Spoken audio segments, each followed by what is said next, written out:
小豬自爆怪癖，戀燕姿腳趾。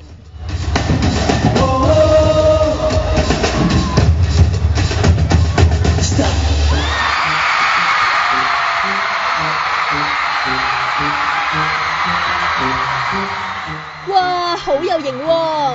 唔怪得 fans 爭住認佢係老公啦。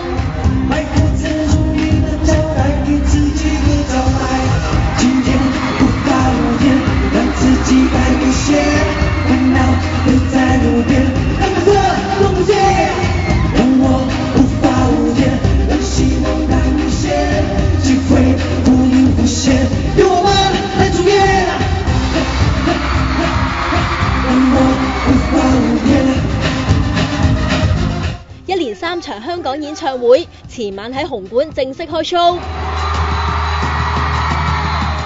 每日都請咗唔同嘅表演嘉賓。第一晚就揾咗孫燕姿，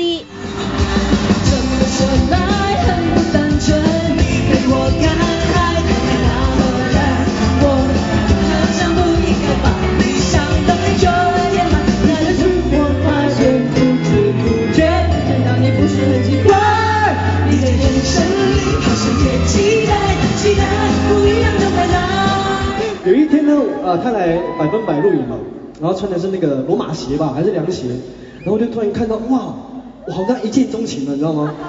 我說你的腳趾也太漂亮了吧！他瞬間呢，腳趾被講，噗，都縮起來了，我也覺得很尷尬哦。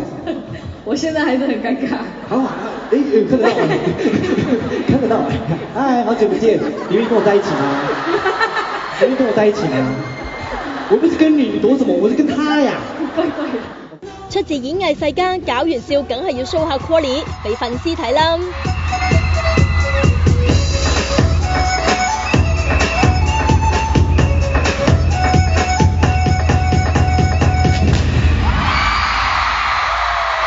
打鼓嗰陣播翻佢5歲嘅片段，諗起過咗身嘅爸爸，忍唔住喊添。